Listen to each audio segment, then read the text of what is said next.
tarde. Podemos começar? Vamos lá, então. Bom, acho que todos me conhecem, né?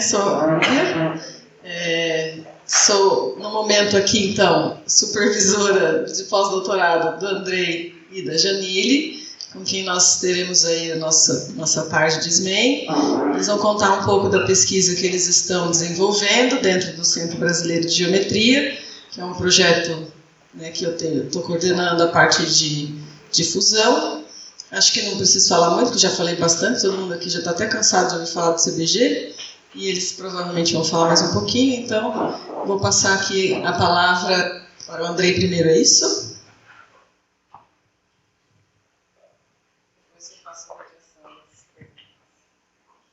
Boa tarde, pessoal. Eu acho que também a maioria me conhece, talvez não tudo, e um pouquinho eu vou contar no início. Então, eu sou o Andrei, supervisionado pela professora Rúbia. O título do meu projeto de pós-doutoramento é Centro Brasileiro de Geometria, o CBG, na perspectiva de professores da educação básica, contribuições para a vertical educação, difusão e inovação. Um pouco de como vai ser dividida a minha fala, e nós combinamos uma divisão parecida, eu e a Janire, né? Então nós vamos falar um pouquinho sobre nós, né? Os caminhos que nos trouxeram até aqui. Eu acho que da ECA eu fico lá, então acho que é melhor eu ficar aqui. A estrutura um pouco do CBG, então como foi pensado o projeto, algumas informações do projeto. Nós tivemos o evento em que a Rúbia comentou um pouco, e os demais palestrantes também falaram sobre o projeto, as intenções deles, mas nós vamos focar um pouco mais nas ações aqui de Rio Claro. Óbvio que não conseguiremos falar tudo, mas dar algumas ideias, porque o intuito também é a gente continuar o diálogo depois de hoje, né? Dar a oportunidade para nós conversarmos, trazermos possíveis pessoas que queiram colaborar no projeto, também porque estamos sempre abertos para isso. E no final, então, falar especificamente do projeto de pesquisa. Então, a primeira parte, os meus caminhos até aqui. Eu destaco, né, que eu nasci no Rio Grande do Sul, na região noroeste do estado do Rio Grande do Sul, uma cidade chamada São Paulo das Missões, com hoje cerca de menos de 6 mil habitantes, então é bem interior mesmo do estado, uma região de forte colonização italiana, alemã, né, muito do catolicismo ou da religião luterana, então tem características bem fortes disso. E foi aí que eu fiquei, mas eu fiquei somente até meus 14 anos para 15 anos, porque eu tive várias indas e vindas em minha vida, né, embora os últimos anos aqui em Rio Claro, mas eu também não estive só em Rio Claro. E por que eu destaco algumas dessas partes? Porque eu entendo que foi a partir disso que eu fui me constituindo quem eu sou hoje e que faz eu também pensar no que eu faço hoje na minha pesquisa.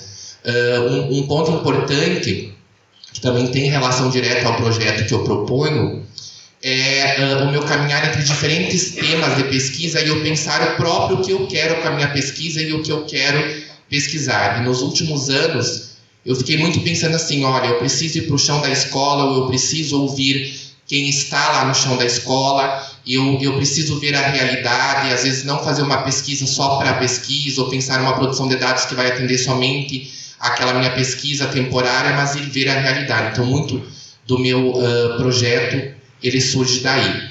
E aí, embora eu esteja aqui em Rio Claro desde 2020, porque eu fiz o mestrado aqui, o doutorado aqui, também eu tive várias indas e vindas. Porque a produção de dados da minha pesquisa de doutorado foi no Rio Grande do Sul, numa escola do campo. O próprio mestrado, em grande parte da pandemia, né, eu fui da turma Covid, que a gente apelidou na época, porque a gente entrou e um mês depois veio a pandemia. Fiz estágio doutoral um ano fora, então foi nesse percurso que eu fui me moldando. E aí, então, né, o ensino médio, eu cursei no Instituto Federal Farroupilha, essa importância de políticas públicas desde o início, desde o ensino médio na minha vida, e da educação pública por si também, né. A graduação na Universidade Federal de Santa Maria, no Rio Grande do Sul, e desde a graduação eu pesquisei sobre educação financeira. Então, o meu tema de trabalho de conclusão de curso foi a educação financeira, a partir das dissertações e teses do Brasil que abordavam esse tema. Depois, no mestrado, eu ingressei aqui no PPGEM, sob orientação do professor Marcos Maltempe, do qual eu fiz a dissertação também focado na educação financeira, porém na formação de professores, falando sobre os cursos de licenciatura em matemática da Unesp. O doutorado, sob a orientação do Maltempe também, agora para um outro tema, olhando para a escola do campo, olhando para a sustentabilidade em práticas da escola do campo. E aí, em meio a isso, eu realizei o estágio doutoral na Universidade Nova de Lisboa, sob a supervisão do professor Antônio Manuel Dias Domingos. E aí, não deu tempo quase de eu sair daqui, eu retorno para o pós-doutorado, porque o doutorado eu defendi em dezembro e estou nas atividades do CBG desde fevereiro. Então, foi eu ouvi de colegas aqui no departamento, não deu nem tempo de sentir saudade, o Andrei já voltou, e foi mais ou menos isso. E aí, eu destaco aqui, só para terminar essa fala, pessoal, a importância do programa, para mim, a importância do PPGEM na minha trajetória, na minha vida, e constituir quem eu sou e me marcar por diversas experiências. Eu acho que eu terei sempre gratidão a esse programa, porque eu aqui tive muitas oportunidades, eu abracei essas oportunidades e consegui aprender muito nesse processo. E então, eu acho que assim, eu fiz quase tudo que era possível, né? Então, eu tentei passar por várias coisas. E eu acho que eu destaco 2 pontos principais dessas minhas experiências. Um ponto que foi poder trabalhar de alguma forma próxima com quase todos os docentes do departamento, né? E ter tido um diálogo com todos, uma relação boa de trabalho com todos. Eu acho que isso me deixa muito feliz, muito grato, né? O Roger, eu trabalhei no Bolema, a Heloísa na organização do PPG em 40 anos, no PAEP, o Borba também no CITEM, na organização do terceiro CITEM, no PAEP, orientei a iniciação com a Paula, a iniciação científica no GEM, e assim, o MAS e publicações conjuntas, pensando na educação conjuntas, assim, eu poderia citar todos. Eu acho que isso é muito importante. E outro lado também é ver ex-alunos meus durante a graduação aqui na Unesp, que hoje são meus colegas de programa, né? Eu acho que isso me deixa muito feliz, que eu acho que a gente planta algumas sementes e vê essas sementes germinando por aí. Ontem eu até ouvi de uma pessoa disse assim: Andrei, aquilo que você fez por mim para eu entrar no mestrado, hoje eu estou fazendo por uma colega. E eu acho que isso é importante, a gente ajudar as pessoas e fazer com que na educação a gente forma colegas, né? A gente não forma pessoas que estão competindo conosco em concursos depois, embora às vezes isso aconteça um pouco, né?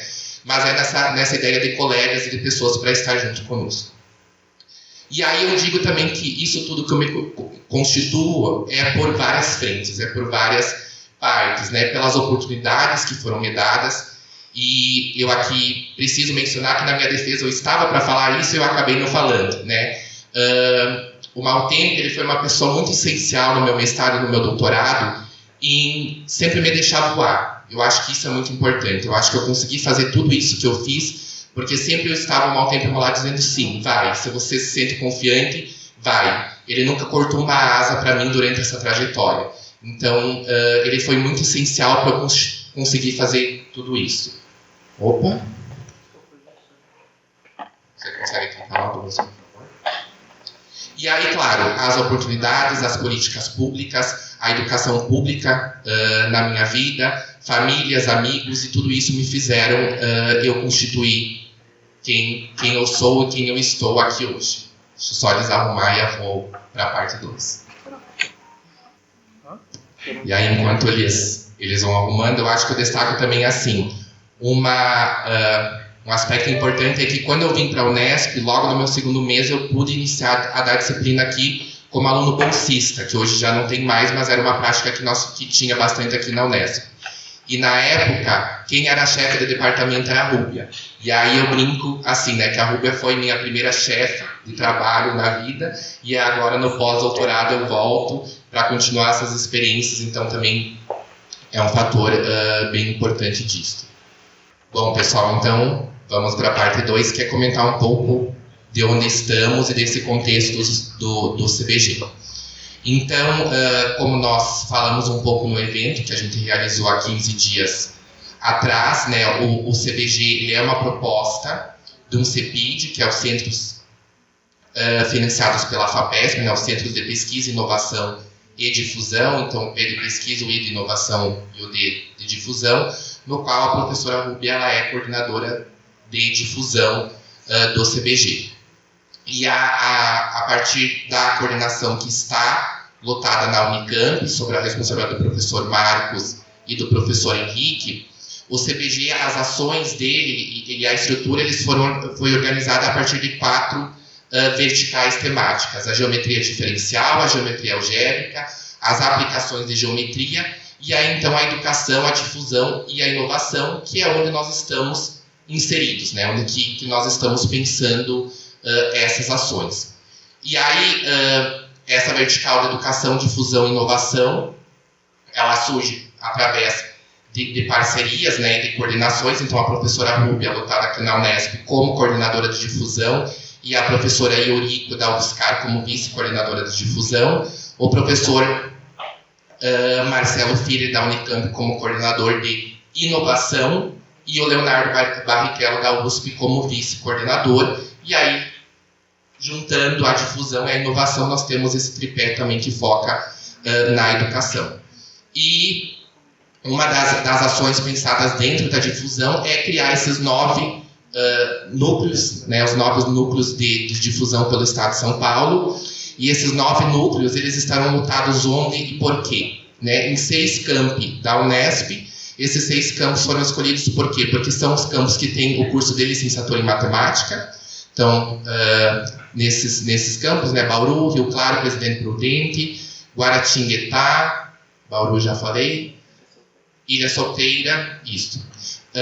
Na Unicamp, que é a sede do projeto, na UFSCar, que tem parceria, e na USP em São Paulo. Então, nesses 9 campi, em que a sede, o núcleo central é aqui Rio Claro, né, sob a coordenação da professora Rúbia, a difusão, em que nós iremos fazer esses testes iniciais, as pesquisas iniciais, será o primeiro núcleo, né, inaugurado, que nós prevemos daqui a um ano, o espaço físico, e para depois dar seguimento nessas iniciativas.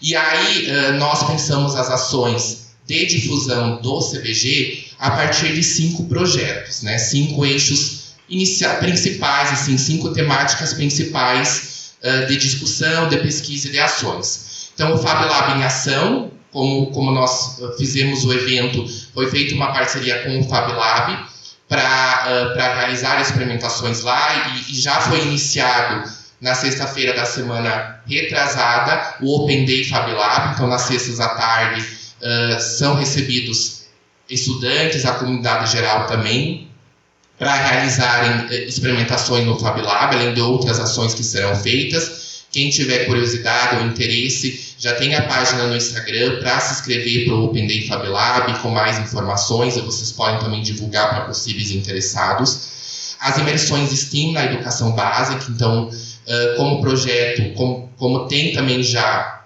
alguns recursos no Fab Lab e outros vão ser adquiridos, como impressoras 3D, cortadoras a laser, pesquisas com o iTrack, entre outros temas.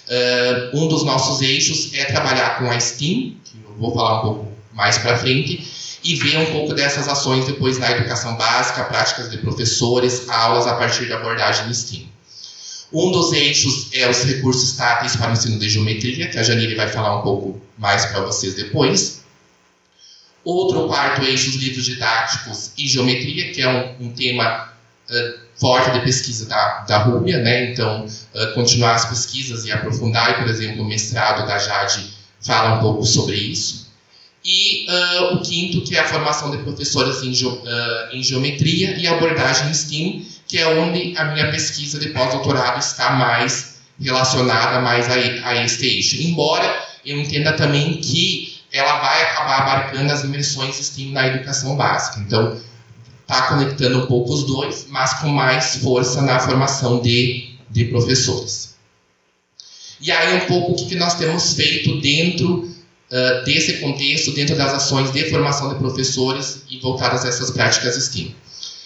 Nós temos 10 professores que são bolsistas. A FAPESP, ela concede bolsa para professores que estão vinculados à educação pública, né, à escola pública, e dentro do projeto há cotas de bolsas, então, para esses professores, onde que foram atribuídas 10 bolsas. São 8 professores com bolsa EP2, é uma modalidade ensino público nível 2, e 2 professores ensino público nível 4. Qual a diferença? Os dois das categorias da FAPESP é a formação, então, formação e a carga horária. Quem tem mestrado, se tem doutorado, aí tem algumas diferenciações assim. Então, esses 2 EP4 são 2 professoras que têm mestrado, e os 8 EP2 não têm, embora a gente tenha um que esteja com bolsa EP2, mas que tenha mestrado também, tá? Mas ele está recebendo bolsa EP2. Esses 10 professores, eles estão lotados em 7 escolas de 3 municípios. Então, nós temos professor de Santa Gertrudes, de Rio Claro e de Corumbataí. E essas escolas, elas atendem mais de 3 mil estudantes. Se nós unirmos os estudantes matriculados nessas 7 escolas, elas atendem mais de 3 mil estudantes. E aí as ações diretamente que nós temos feito são nas terças-feiras, nas reuniões, toda semana, que são das 16h30 às 20 horas. Então, até por isso, às vezes vocês veem eu, a Suzana, no início da jornada, e a gente fica um pouquinho e sai, que é por isso, porque a nossa reunião começa às 4h30. Então, nós temos essas ações e hoje nós teremos reunião depois. E aí, o que tem acontecido nessas reuniões, né? No início do projeto, nós também estávamos conhecendo e pensando o que seria o projeto e o que seriam essas ações. Então, nós conversamos com esses professores sobre o próprio CBG, o Centro Brasileiro de Geometria, e os projetos de difusão que nós organizamos, para ver contribuições deles, para eles nos colocarem o ponto de vista deles, da realidade da escola, para voltar daquele projeto. Discutimos um pouco a realidade das escolas frente aos materiais existentes. Um dia nós fizemos uma reunião no LEM, então, para ver quais materiais tem aqui no LEM, se eles utilizam ou não utilizam nas escolas, e um pouco da realidade do FabLab. Fizemos rodas de conversa voltadas ao ensino de geometria na educação básica, mas também à realidade do ser professor na escola pública, sobretudo no estado de São Paulo. E aí sim que a gente pensou, qual vai ser o nosso curso? Qual vai ser a nossa frente principal de formação desses professores e qual vai ser nosso diferencial? E aí o que esses professores já haviam comentado nas reuniões anteriores era, por exemplo, nas escolas tem chegado impressoras 3D e a gente não sabe utilizar, né? Nessas escolas, se eu não me engano, 4 escolas possuem impressoras 3D. Mas por exemplo, um gestor, ele comentou, na minha escola a impressora 3D está numa caixa, está lá fechada, nunca nem foi aberta, porque a gente não tem pessoas que saibam utilizar, que tem essa iniciativa de utilizar a escola. Então aí surgiu um pouco a nossa ideia do curso, né, dessa nossa preocupação de formação de professores. Então, um curso que foque nas impressoras 3D, na cortadora laser, nesses materiais, com essa abordagem STEAM, que foque também num diálogo com o GeoGebra, que é um recurso também acessível, né, que alguns deles têm conhecimento, mas nem todos tiveram formação com o GeoGebra, e aí trabalhar esses temas. Então, por exemplo, use a modelagem no Tinkercad, que é um software para fazer a impressão 3D, o GeoGebra, essa integração entre GeoGebra e Tinkercad, as cortadoras a laser, a exploração de recursos, a relação com o currículo, então como essas questões estão postas na BNCC, e até um professor sugeriu também, vamos discutir um dia o Plano Nacional de Educação, como isso está posto no plano e se está posto, e o planejamento de atividades com aulas simuladas por eles. Então, mais ou menos as nossas ações agora têm abordado esses temas, que é um início, né? É uma ideia de início para nós vermos o que vai funcionar, o que não, dialogar com esses professores, para depois sim ir abrindo esse curso para toda a comunidade. E aí, né, a minha pesquisa está mais voltada a isso.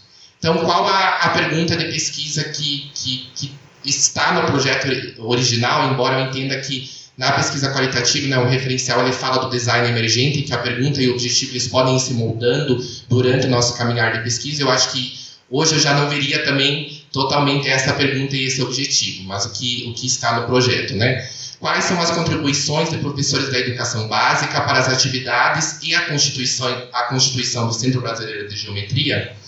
E aí o objetivo geral é discutir, a partir de experiências, concepções e vivências de professores de matemática da educação básica, contribuições para a constituição do Centro Brasileiro de Geometria.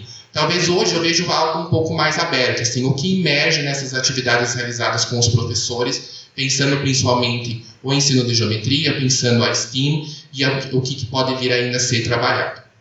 E aí os objetivos específicos: mapear dificuldades e possibilidades docentes no ensino de geometria na educação básica, analisar as perspectivas e as práticas docentes sobre geometria em diferentes níveis escolares da educação básica e investigar potencialidades de propostas de atividades matemáticas de geometria no contexto da educação matemática vinculadas à vertente EDI do CBG. E aí as ações metodológicas, né? As próprias reuniões de formação e planejamento que são realizadas com esses professores todas as semanas aqui são ações metodológicas e também meios de produção de dados, porque às vezes a gente faz gravações durante essas reuniões, faz atividades em que a gente registra e coleta dados também para serem analisados. Para o próximo semestre, eu prevejo realizar entrevistas semi-estruturadas com esses professores e, com o desenvolvimento do tempo, observação participante em escolas públicas, pensando principalmente nessas atividades que eles vão criar e vão desenvolver, que é a elaboração e o desenvolvimento então, dessas atividades didáticas, que está previsto já para eles fazerem no próximo semestre durante o curso, né, que é uma das etapas do curso conforme eu apresentei. E aí eu trabalho, em termos analíticos, com a análise de conteúdo de Bardin, né, que é a questão lá da pré-análise, a exploração do material, o tratamento das informações. Então, para análise dos dados, eu tenho trabalhado com essa teoria durante o meu mestrado, durante o meu doutorado, e pretendo continuar trabalhando com essa teoria para analisar os dados que emergem de todas essas ações. Alguns apontamentos gerais, né? Então, como eu falei, que um dos nossos focos é a STEAM. A STEAM é essa integração entre a ciência, a tecnologia, a educação, a arte e matemática. E claro, a gente está em um processo inicial de estudo do STEAM. Inclusive, temos tido muita dificuldade em encontrar textos nacionais que falam de STEAM, que falam de práticas STEAM e de pesquisas, né? STEAM no contexto da educação matemática. É uma dificuldade que nós temos encontrado. E aí, a literatura tem indicado muito essa importância de práticas STEAM para resolver problemas atuais. Porque os problemas atuais, eles não são de uma área do conhecimento só, e aí defendem essa união entre essas 5 áreas, ou pelo menos o diálogo entre algumas delas, para resolver esses problemas e para promover também esse engajamento e essas habilidades com os estudantes. Das teorias que eu utilizava anteriormente, que eu pretendo também continuar utilizando, é a educação matemática crítica, muito quando o Olis Cosmose fala também dos ambientes da aprendizagem, por exemplo, a importância dos cenários para investigação. Então, sei lá, em algum momento, quando eu for observar aulas na escola, como o professor ele tem trabalhado, é o paradigma do exercício, ou como a gente pode, talvez até a partir da perspectiva STEAM, promover um cenário para investigação para esses estudantes, né? Então, é uma teoria que eu pretendo continuar trabalhando ao longo do pós-doutorado. E aí, pensando, gente, nas próprias atividades, nas ações realizadas com esses professores, eu destaco 2 pontos, né? Um do Paulo Freire, que ele fala dessa formação com, né? Não da formação de um para o outro ou do outro para um, mas essa formação com. E eu acho que realmente é isso que nós temos buscado nas nossas atividades, nas nossas reuniões com esses professores. Um diálogo, ver o que eles nos trazem de dificuldades e ver como a gente pode ajudar eles, né? Teve reuniões que a gente teve muito baque, assim, eles dizerem assim, não, na minha escola não tem nenhum recurso que nós achávamos que com certeza eles teriam. E eles nos trazem muito essas demandas para nós tentarmos ver o que eles também precisam e trabalhar com eles. E a questão da pesquisa colaborativa, né? Deixa de ser sobre o professor e investiga com o professor. Então, tudo o que emerge ali com ele, também como ele um participante muito ativo desse processo de pesquisa. E aí, terminando, como eu falei no início, né, eu já iniciei no projeto de alguma forma desde fevereiro, né? Então, eu comecei algumas ações, poucas, mas desde fevereiro com a Rúbia, e aí o meu pós-doc ele foi ponta aqui no departamento a partir de março e na FAPESP a partir de maio, né? Então, teve um delay ali só das datas, mas o pós-doc está oficializado aqui no departamento a partir de março e na FAPESP a partir de 1º de maio. E aí o que nós fizemos de lá para cá, né? Às vezes a gente fica se perguntando, não, a gente parece que fez pouco, mas acho que a gente já fez muito nesses meses e talvez tem coisas que parecem simples, mas quando vão para a prática não é. Como a própria atribuição das bolsas, né? Nós tivemos 19 bolsas FAPESP atribuídas entre as diversas modalidades. Então, 10 para os professores de ensino público, bolsa de treinamento técnico, a minha bolsa de pós-doc.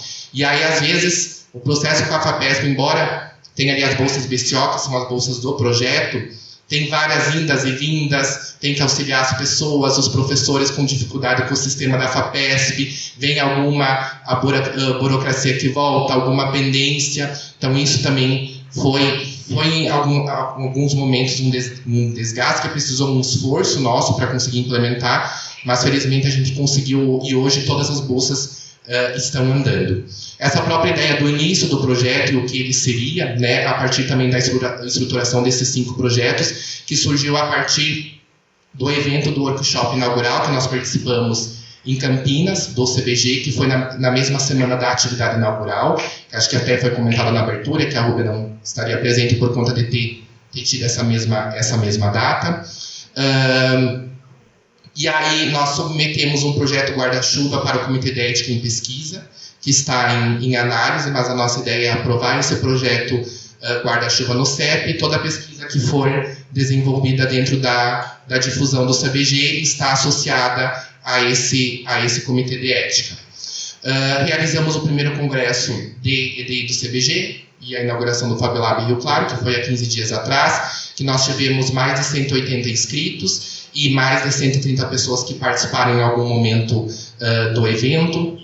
Realizamos atividades na UNAT, 2 atividades, uma em que eu e a Suzana desenvolvemos, outras que eu e as meninas do PIBID desenvolvemos, os acompanhamentos da orientação, da iniciação científica e do PIBID, que eu tenho colaborado, a participação nas atividades do PPGEM, em alguns eventos nesse início do ano, e um dado que foi coletado, que nós estamos realizando um artigo sobre isso, né, já diretamente a minha pesquisa, foram rodas de conversa que nós realizamos com esses professores sobre o trabalho docente no Estado de São Paulo, que nós temos analisado e estamos em um processo de escrita de um artigo para submissão, acho que no próximo mês, ou agosto, setembro no máximo, que já é um resultado inicial. E aí, como ações futuras, né? Tem alguns eventos que eu irei participar, ou que eu tenho trabalhos aprovados, e a partir de parcerias com outros colegas, eu não irei conseguir, mas serão publicações, então no PME na Finlândia, final de julho, que eu irei. Aí trabalhos publicados numa conferência da Áustria, numa outra conferência da Finlândia, numa conferência da Alemanha, então que são algumas publicações que irão sair no próximo semestre.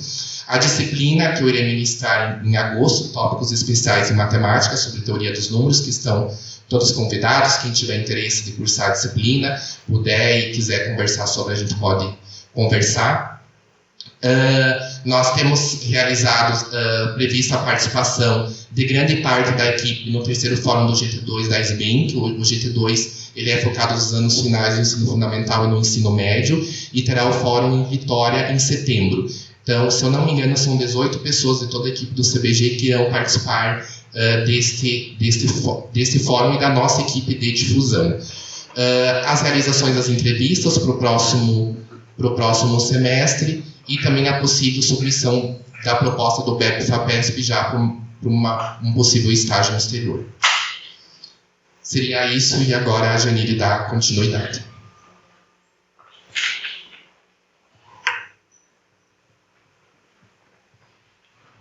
Boa tarde, pessoal. Me escutam? Oi, gente, tudo bem? Bom, alguns me conhecem, outros não, então vou me apresentar. Eu sou Janília, sou aluna, ex-aluna do programa também. Agora volto aqui como pós-doutoranda. Bom, vou começar a minha trajetória acadêmica com vocês. Eu comecei a licenciatura em matemática na UERJ, lá no Rio de Janeiro, acho que já deu a perceber pelo meu sotaque, né? Depois eu fiz transferência para licenciatura lá na Unesp, em Guaratinguetá. Tem uma colega aqui que estudou comigo.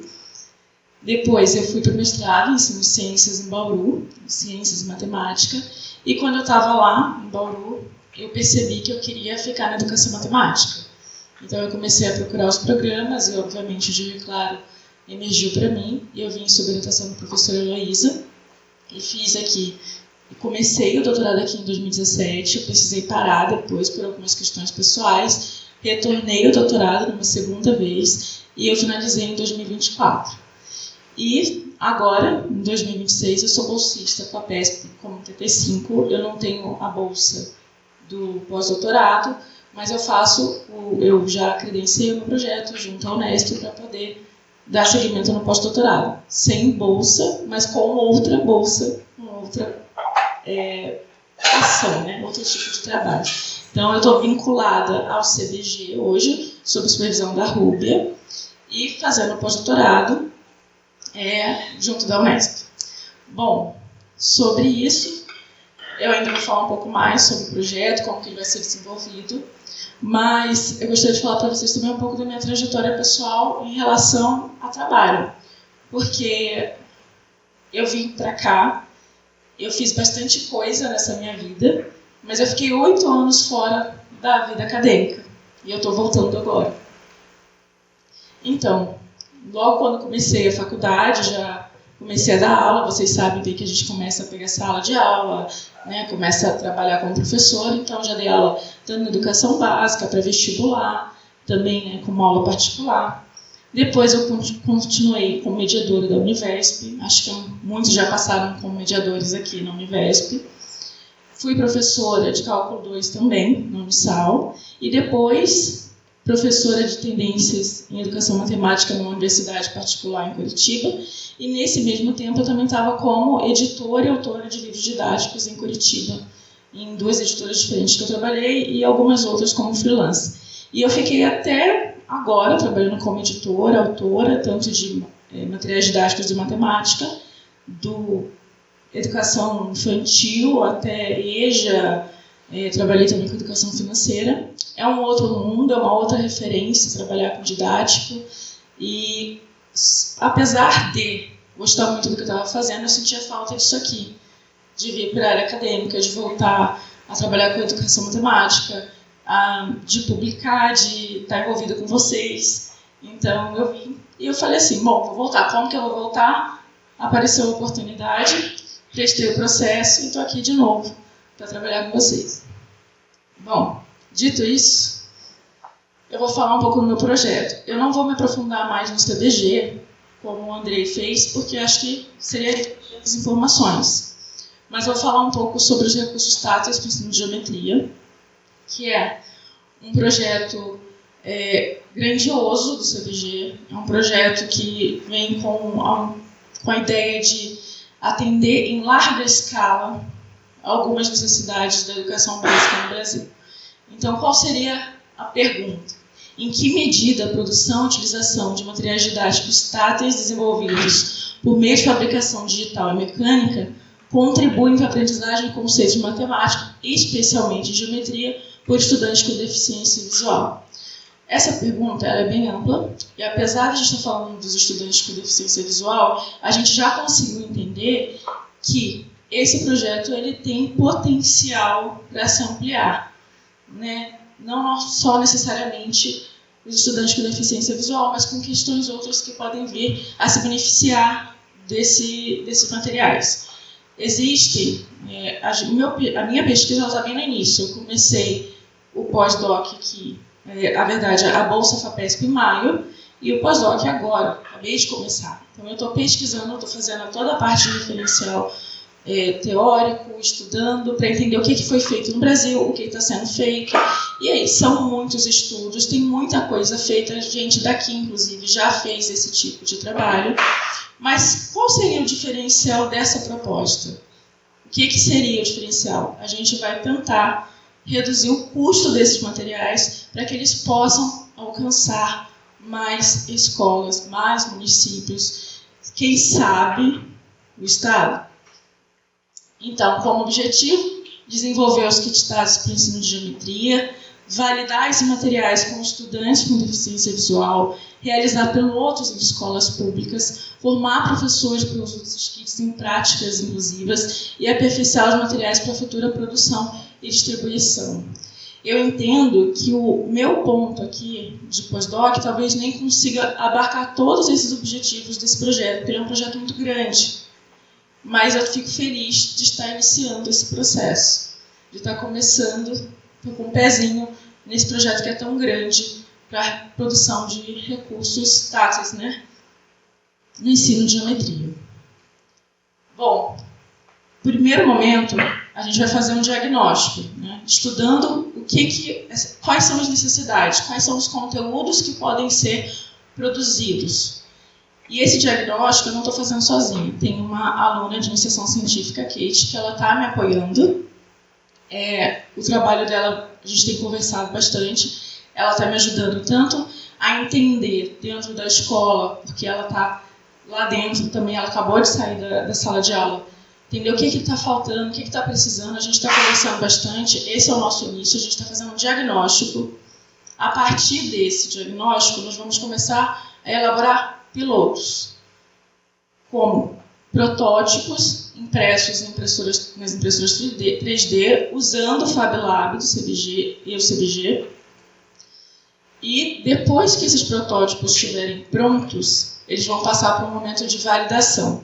E aí é que a coisa fica séria, porque a gente vai correr atrás de professores que trabalham com educação inclusiva, a gente vai correr atrás de alunos com deficiência visual que possam, a partir da perspectiva deles, da vivência, realmente dizer se aquele material vai contribuir para o ensino de geometria. Não somos nós que vamos falar isso, né? E se vocês pensarem na impressora 3D, acho que vocês têm conhecimento de como que funciona, ela tem um material um pouco caro. Então, por isso, o CBG já comprou, acho que comprou, né, Rubi? Posso falar? Estamos comprando. Mas está lá na nossa lista de compras, aprovado. Uma termoformadora. Vocês sabem o que é isso? Não? Puxa vida, tinha que ter uma embalagem aqui para mostrar para vocês. Mas eu trouxe um vídeo, mais ou menos, só para explicar. Não é o que a gente tem ainda, porque eu precisava dele para poder mostrar para vocês.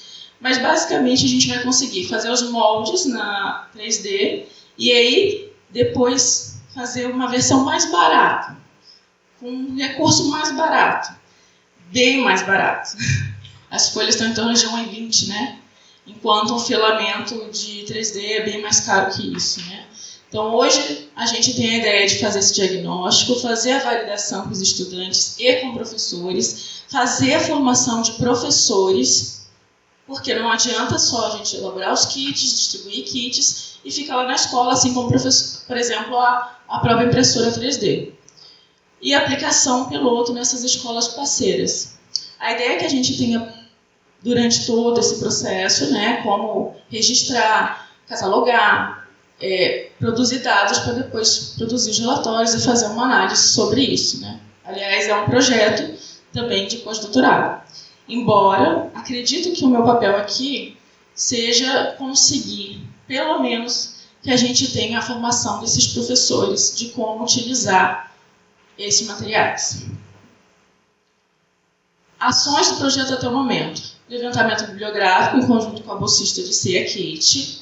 Levantamento desses conteúdos matemáticos em que os kits serão desenvolvidos e as participações em eventos e artigos publicados. Como eu disse, eu acabei de começar. Estou participando do projeto desde maio, dia 1º de maio. Então, estou engateando aqui. O André já está aqui desde fevereiro trabalhando, se desenvolvendo com o projeto, mas a gente já consegue vislumbrar muita coisa para esse trabalho. e ações previstas para o próximo semestre. O diagnóstico desses conteúdos, já o desenho, a prototipagem dos kits em impressora 3D e a participação em eventos relacionados. Até o final do ano, a gente já espera ter o desenho e primeiros protótipos dos kits. Tá? E a ideia é que, depois que a gente faça esses protótipos, antes deles serem moldados, eles vão ser avaliados, passados por uma validação.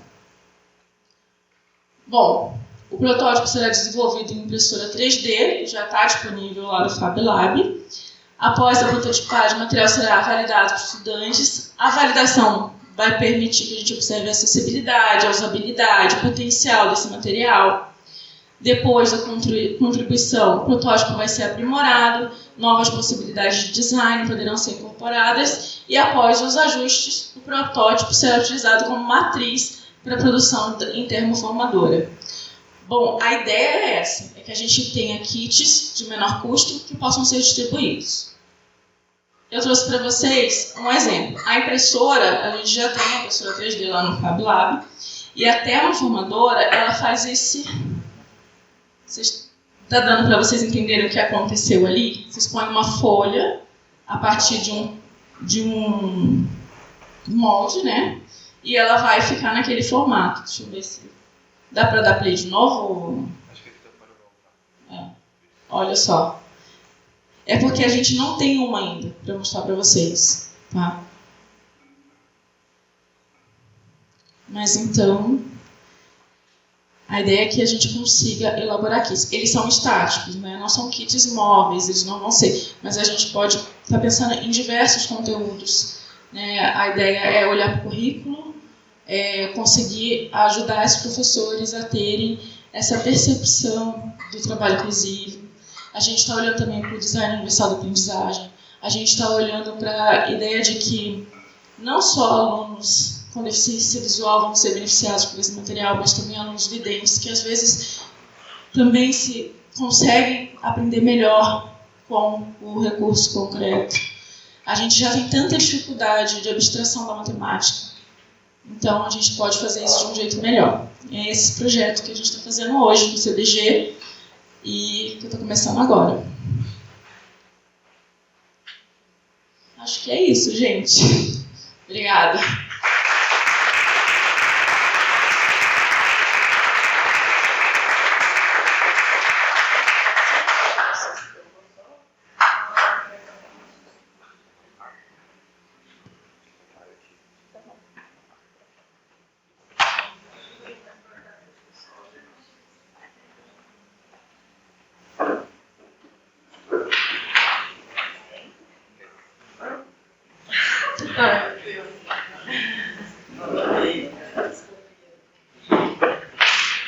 Quem gostaria de começar?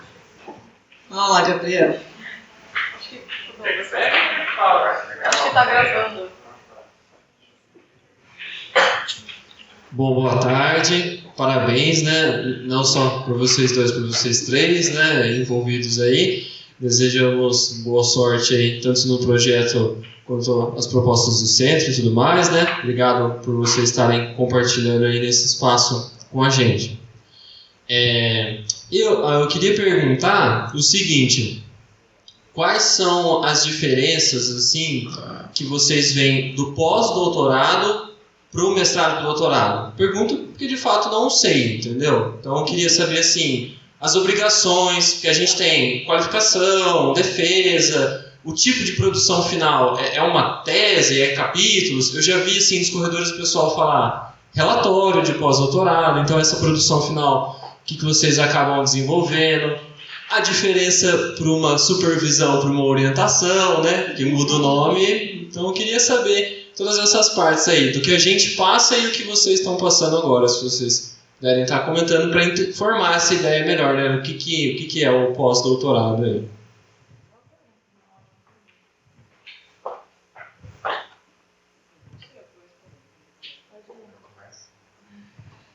Eu imagino que... Obrigado, Cordelina, pela pergunta.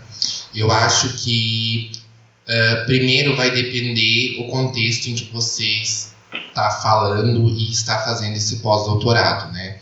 Se nós formos ver em nível Unesp, é uma coisa já, em nível FAPESP, por exemplo, no meu caso, já é outra situação. Né? Na Unesp a gente tem um sistema de pós-doutorado que você entra, precisa um projeto formal, precisa lá alguns documentos, por exemplo, uma coisa que a Unesp exige quando é pós-doutorado sem bolsa, um seguro de vida, que você precisa colocar a pólice, né? A Rose também está concordando, mas você precisa pelo menos também o plano de gestão de dados, né? E no final você submete um relatório que pode ser até a ideia assim que eu tenho até o momento para a Unesp, um artigo científico que aborda os temas do seu pós-doutorado, um resultado dali. Inclusive, por exemplo, eu nem tive o retorno do parecer, assim, para mim não aparece no sistema, de somente assim, foi enviado para um parecerista, aparece o campus, a instituição, é da Unesp, mas o campus que essa pessoa avaliou, e aí, assim, consta lá, apesar de serem apontados pontos críticos, está aprovado e pode dar andamento.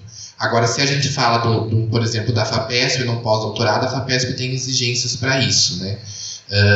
Uma exigência, por exemplo, da FAPESP é que você faça o plano de consolidação de carreira, que é tipo um curso que a FAPESP oferecia para pós-doutorandos, pensando nessa formação e depois nessa inserção no ensino superior. Só que agora esse curso ele está em fase de consolidação pela FAPESP, então no momento atual ele não está acontecendo. E aí a FAPESP, por exemplo, coloca lá nas diretrizes deles como sugestões, por exemplo, desenvolvimento forte em orientações, em colaboração com a supervisão, né, em orientação de iniciação científica, de pós-graduação, com a comunidade ali do departamento que você está inserido. Mas até o momento também na FAPESP é que nem você submete e os relatórios científicos como você submete do doutorado. E aí, eu acho que assim, uma diferença para mim é a leveza. Né? Eu acho que, embora não tanto, mas eu acho que assim, porque você fala, no mestrado e no doutorado você tem um prazo, você tem exigências. E assim, no pós-doutorado isso não está estabelecido, não há uma regra ali formal. Né? Então, você não trabalhar com essa questão de contraprazo, né, algumas coisas assim, te dão alguma liberdade a mais. E na questão da supervisão, eu acho que assim, aí depois a Rubia pode me discordar de mim, e quem tem mais experiência também, eu vejo muito mais o pós-doutorado como uma relação de coleguismo do que como uma relação de orientação. Eu acho que essa é a diferença. Eu vejo muito mais a Rubia hoje como minha colega do que como minha orientadora, quando você tem, querendo ou não, uma certa relação de hierarquia ali. Hoje eu vejo muito mais uma relação de horizontalidade, em que a gente conversa, a gente discute coisas do projeto, acorda, desacorda, né? Entra em acordos e desacordos, mas nessa relação de pensar junto. Então acho que isso para mim também é uma diferença. Acho que se faltou alguma coisa, depois a gente conversa mais, que eu estava digitando aí eu parei.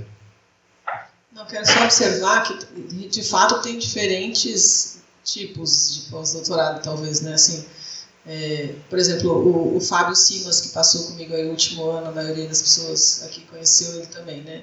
Ele veio de uma universidade, que acho que é o caso da Rosa ali agora, que veio afastada da universidade para um pós-doutorado. Então, assim, já é uma pessoa com uma experiência docente. O Fábio tem 16 anos já de Unirio. Então, de fato, eu acho que esse coleguismo, eu acho que é nesse sentido mesmo, sabe? Eu não ouvia como um aluno, não fazia nesse sentido. E acho que agora também não vejo nem a Janine nem o Andrei como alunos, assim, eu vejo como colegas mesmo pensantes. No caso do CBG, inclusive, assim, a responsabilidade vocês têm que pensar comigo, vocês são a equipe de gestão, junto comigo. Assim, então, não é para... eu considero que eles são parceiros nesse desafio do CBG, assim, mais do que os demais, né? Então, claro, os outros são, eu vejo como, por exemplo, o aluno da graduação TT2, eu vejo como aluno, né? Assim, que eu tenho que dar a tarefa, que senão ele não vai saber o que ele tem que fazer. Então, o André e a Janine, não, eles mesmos saberem o que eles têm que fazer e me dizer o que eles vão fazer. Assim, é diferente, assim, a gente vai pensando junto. Isso é interessante mesmo. E acho que vale observar que algumas coisas não são obrigatórias, mas são sugeridas e que são importantes para a formação, para todo mundo que pensar aí no pós-doc. Então, por exemplo, dar uma disciplina na pós pode não ser uma obrigação, como a gente viu lá no conselho, que não está como obrigação como parte do bolsista de pós-doc do PPG. Não é uma obrigação, mas é uma coisa que eu particularmente sugiro, como supervisora, eu diria que eu sugiro, não obrigo, mas sugiro que se faça. Então o Andrei vai fazer isso porque ele quer, obviamente, quem conhece o Andrei sabe, ele não fui eu que sugeri para ele, mas ele já fez o movimento, mas acho que eu diria que foi um movimento dos dois lados. Eu falo, Andrei, lógico, acho que é legal essa interlocução com os alunos da pós, essa experiência. E uma outra coisa que pode fazer aqui no doutorado é uma briga, que eu acho um absurdo dentro da Unesp, que é a orientação de iniciação científica, PIBID, essas coisas o aluno de doutorado muitas vezes faz e fica lá no nome do... Pelo menos quando eu era coordenadora do PIBID, a gente distribuía, um monte de aluno do PPG ajudava, mas aí vinha lá o certificado no meu nome. Acho aquilo um absurdo. Né? Então, hoje, até que acho que já tem, né, Roger? Não sei se você sabe me dizer. Acho que até tem lá um documento mas até onde eu sei, é a gente que faz uma declaração de que o aluno... a gente que faz uma declaração de que o Andrei está orientando lá os 2 alunos do PIBID. Isso é, para mim, surreal dentro da Unesp, porque eu acho que devia permitir mais ações desse tipo. E como pós-doutorado, isso é permitido. Eles podem orientar oficialmente alunos de graduação. Isso também eu acho que é bacana. Tem mais?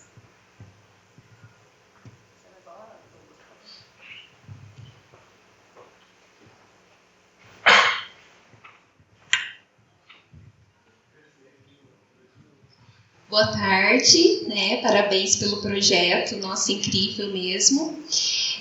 Andrei, eu fiquei com dúvida na hora que você fala sobre os professores e as professoras da educação básica, se eles são formados em matemática ou se tem alguns que são da pedagogia também. E se tiver, né, alunos da pedagogia que não têm a formação em matemática, como que é o diálogo das questões matemáticas, sabe? Naquele sentido que você falou do Paulo Freire, de falar com e não para eles, sabe? Então, eu queria ouvir um pouquinho sobre isso.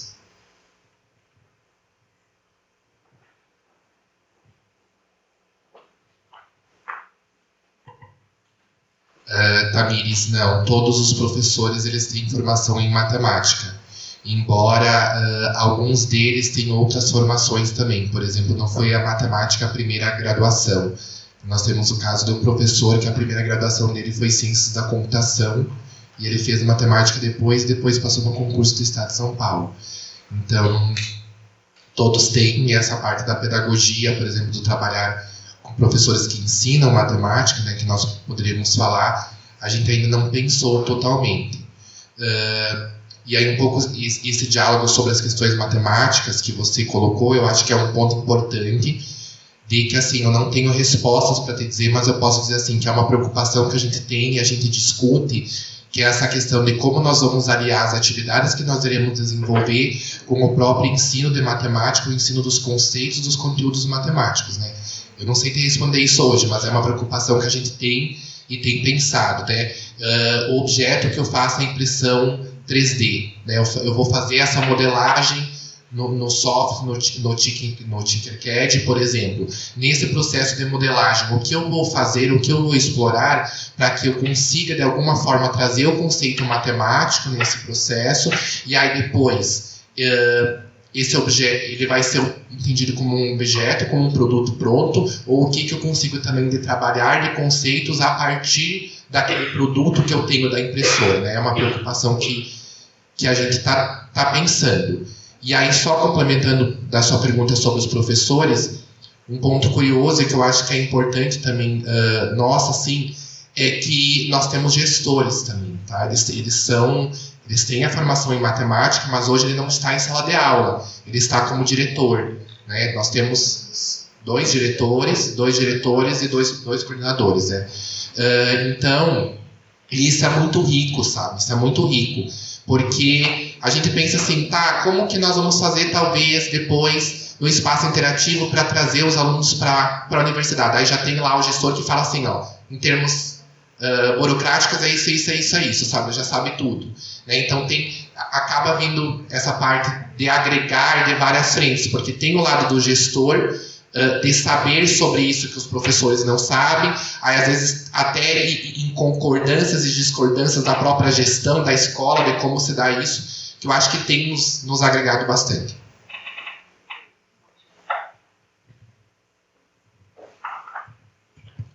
Obrigado por apresentar o CBG, uma iniciativa grande, assim, eu desejo todo o sucesso do mundo para todo o grupo.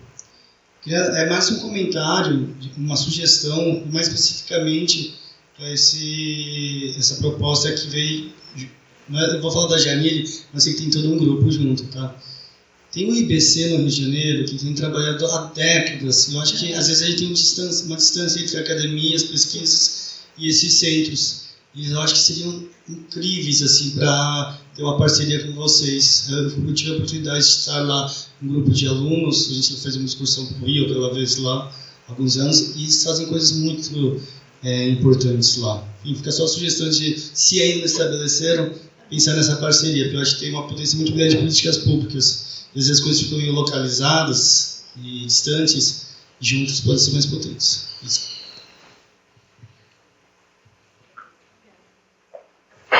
Oi, Roger, obrigada pela pergunta e pela sugestão.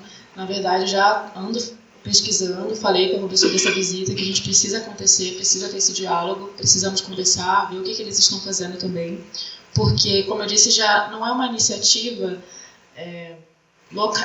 tem muitos pontos focais, muitas iniciativas locais, tem estudos pontuais, né, e o que a gente está pretendendo como é uma coisa um pouquinho um pouco mais larga escala, acho que vale a pena dialogar com todos esses institutos e locais que estão trabalhando com esse tipo de recurso, não só para fazer parceria, mas também para ver o que a gente pode fazer ainda melhor, o que a gente pode elaborar de diferencial em relação ao que eles também estão fazendo. Assim.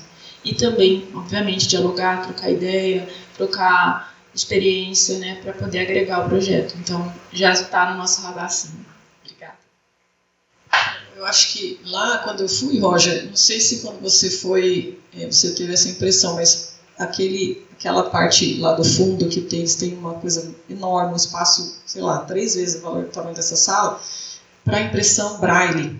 Então, o forte deles é na impressão braille.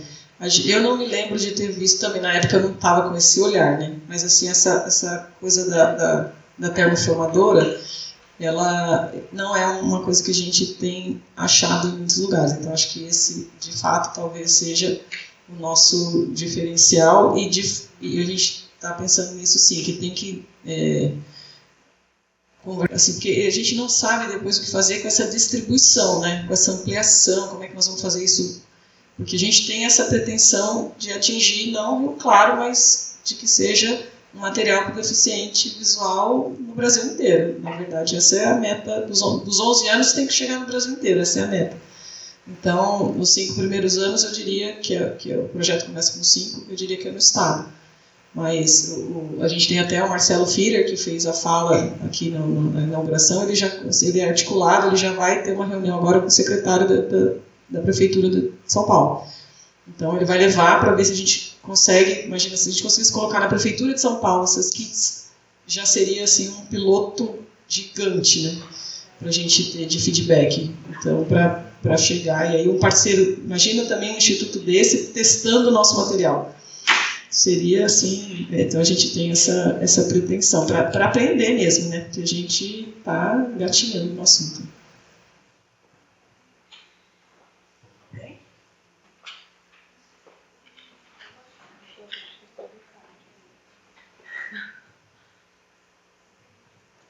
Boa tarde. Não sei se eu peguei direito a informação, né, mas queria entender um pouquinho melhor essa ideia da termoformadora.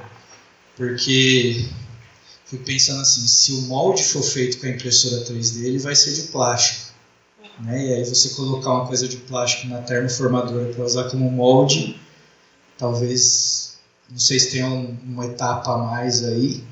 E eu acho que a termoformadora, ela ela serve para alguns tipos de projetos, né? Acho que não tem a capacidade inteira da impressão 3D.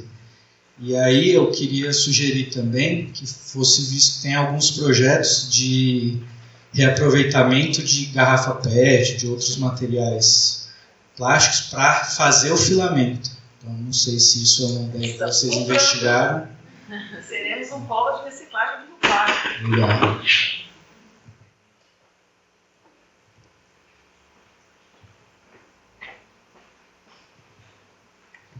Sim, temos todos esses desafios. E a gente tem um laboratorista, o Lucas, que vai ajudar a gente também a trabalhar com isso, para entender quais materiais a gente consegue colocar na termoformadora. Por isso que eu preciso que ela chegue com urgência para a gente começar a fazer todos esses testes e ver se de fato vai funcionar o material que a gente tem hoje para impressora 3D. Então a gente vai ter que buscar outro recurso para fazer os moldes. Mas vai dar certo. Mas sim, os materiais também são limitados, não vai ser tudo que a gente consegue abarcar como conseguiria, por exemplo, com uma impressora 3D. Só que o custo vai acabar compensando o que a gente vai conseguir fazer em quantidade para distribuir o máximo possível. Então a gente vai ter que ir pesando ali o que vai ser mais importante no momento, olhando para o cenário de larga escala. Eu fiz uma visita no Fab Lab lá de Bento Gonçalves, e lá em Bento tem a pessoa que é o assessor do MEC de acessibilidade. Então, o que a gente está fazendo, eu estou copiando exatamente o que eu vi lá. Então, eu não sei muito, né? Então, eu vou comprar a máquina que ele que indicou, vou fazer o que ele me mostrou lá. Então, eles fazem lá os moldes na 3D, e eles inclusive fazem, por exemplo, lá ele mostrou a mitocôndria, sabe, de biologia. Então faz a mitocôndria linda, com todas as peças no 3D. Não dá para fazer isso para todas as escolas, certo? Então eles vão lá, colocam isso. É uma folha plástica, né, que você prensa e aí ela derrete. Então ela fica no formato da mitocôndria e essa folha plástica você consegue enviar para todas as escolas, por exemplo, porque fica muito mais acessível, né, em termos de valor. É isso que a gente quer fazer, só que com formas geométricas, e aí a gente vai ver o quanto o dinheiro permite, né? Então, porque se a gente, por exemplo, a gente pensa funções, dá para fazer um monte de coisa com funções. Só de funções a gente já gastaria um monte de folhas, né? Vamos pensar assim, para montar um kit. Então, a princípio, a gente está falando que a gente vai começar com geometria, então, formas geométricas, coisas assim, mas a gente vislumbra, inclusive, outros conteúdos de matemática que possam ser aí também abarcados nessa ideia, né? Então, esse é o plano. E aí também lá, eu copiei, que eles falaram que eles tinham essa máquina, ele mostrou a máquina, né, que recicla, é super legal mesmo. Acho que são 4 máquinas, o Lucas falou. São 4 máquinas que uma depende da outra lá, né? Não sei explicar não, mas são juntas, formam essa coisa da reciclagem. Então, a gente já conversou com a Eliris, a gente pretende fazer esse polo fazer da Unesp um polo de reciclagem lá no Fab Lab, e a gente pretende fazer alguma coisa que seja fácil, né? Tipo, deixar na entrada da Unesp, porque senão, se tiver que achar onde que deixa o filamento, a pessoa já desiste de trazer, né? Então, tipo, deixa na portaria uma caixa que a gente vai toda hora lá buscar, e a ideia é que aqui a gente consiga fazer um polo de reciclagem. Então, que não chama reciclagem, o Lucas já me corrigiu, reaproveitamento, reutilização, não sei explicar tecnicamente, mas não tem esse nome de reciclagem. Alguém mais? Não? Então, muito obrigada, pessoal, mais uma vez, a gente agradece.